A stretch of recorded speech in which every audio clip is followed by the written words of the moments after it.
وہ بچے جو ہمارے چھوٹے بچے ہیں اور ابھی وہ بچے جو انشاءاللہ جن کو یہ جنم دیں گے, جو ہمارے پوٹینشیل پیرنٹس ہیں, وہ بچیاں جو میٹرک ایف اے میں پڑھتی ہیں, ایف ایس سی میں پڑھتی ہیں, جو بچے, ان سب کو یہ بات بتانے کی ضرورت ہے کہ خدا کے لیے جو غلطی ہم نے کی ہے تم نے وہ غلطی نہیں کرنی. اپنے ویلیو سسٹم کو ٹھیک کرنا ہے. میں نے سر ایک سٹڈی کی, ابھی وہ جاری ہے, تقریباً 1800 بچوں سے میں نے پوچھا تم کس جیسا بننا چاہتے ہو, اور یہ 8 سال سے کم عمر کے بچے کے. آپ یقین کریں بچوں نے جو کہا وہ یہ کہا میں میسی کی طرح بننا چاہتا ہوں جو فٹ بالر ہے, کسی نے کہا میں عاطف اسلم کی طرح بننا چاہتا ہوں, کسی نے انڈیا کے اداروں کا نام لیا, کسی نے نہیں کہا میں ابو بکر کی طرح بننا چاہتا ہوں, کسی نے نہیں کہا میں حضرت علی کی طرح بننا چاہتا ہوں, کسی نے نہیں کہا میں قائد اعظم کی طرح بننا چاہتا ہوں, کسی نے نہیں کہا میں عبدالستار ریدی کی طرح بننا چاہتا ہوں. ایک بچی نے صرف کہا کہ میں حضرت فاطمہ کی طرح. میں نے اپنے یوٹیوب چینل پہ اس کا بچی کا انٹرویو لایا, چھوٹی سی بچی نے کہا میں پارک میں پھر رہی تھی, میں نے کہا بیٹا تم کیا بننا چاہتی ہو, کہتی میں حضرت فاطمہ کی طرح بننا چاہتی ہوں. تو میرے دوستو, ہم نے اپنے بچوں کے رول ماڈل ہی غلط کر دیے ہیں. ہم نے, اس لیے مجھے اور آپ کو بہت سیریسلی اس بات پر غور کرنا ہے. میں آپ سے عرض کروں, ساؤتھ افریقہ میں تتلیاں ختم ہو رہی ہیں, لہٰذا تتلیوں کی نسل کو بچانا بڑا ضروری ہے. اچھا, پانڈا ختم ہو رہا ہے, پانڈا کو بچانا بہت ضروری ہے. انسان پانڈا اور تتلیاں نہیں ہیں, انسان ختم نہیں ہو رہا ہے, انسان کا بچانا کوئی اتنا ضروری نہیں ہے, وہ پانڈا نہیں ہے. اس لیے اگر ہم اپنے بچوں کو یہ رول ماڈل نہیں دے سکتے تو مہربانی کر کے بچے نہ پیدا کریں. لیکن اگر ہم نے اپنی اولاد پیدا کرنی ہے تو وہ اولاد وہ پیدا کرنی پڑے گی اور اس کی وہ تربیت کرنی پڑے گی جن کا رول ماڈل وہ ہو جو حضرت عمر تھے, جو حضرت ابو بکر تھے, جو حضرت علی تھے, جو فاطمہ تھی, جو زینب تھی, جو خدیجہ تھی رضوان رضی اللہ عنہا. یہ ہمارے رول ماڈل ہمیں پیدا کرنے پڑیں گے, اور یہ تب ہوگا جب ہمارے اندر سے یہ دو چیزیں ختم ہوگی.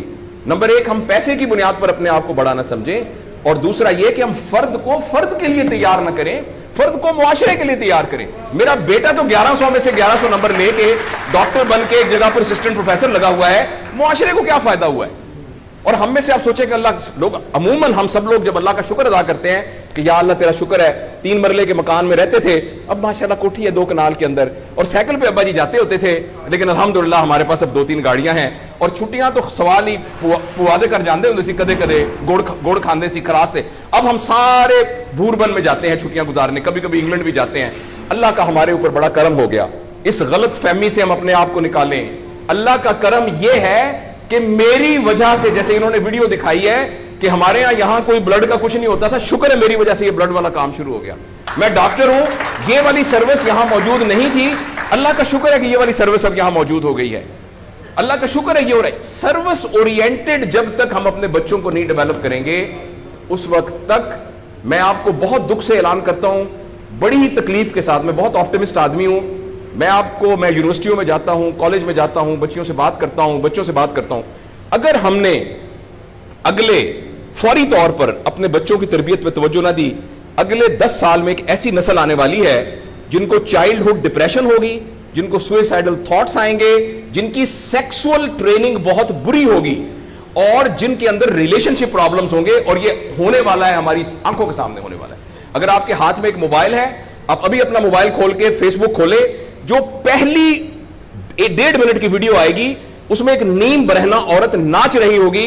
اگر آپ کے 8 سال کے بچے کو آپ نے موبائل دیا ہوا ہے, میں آپ کو یقین دلاتا ہوں اس نے ننگی عورتوں کو ناچتا ہوا دیکھ لیا ہے, اور وہ سارے ایکٹ جن کو منہ سے بیان کرتے ہوئے ہمیں شرم آتی ہے, وہ آپ کے 8 سال کا بیٹا اور 8 سال کی بیٹی دیکھ چکی ہے. اس سارے میں ایز اے پیرنٹ ہماری بہت رسپانسبلٹی ہے کہ ہم اس میں انٹروین کریں اور ان کو فزیکل ٹائم دیں, اور ٹائم دے کے ہم یہ 2 چیزوں پر مینلی کام کریں.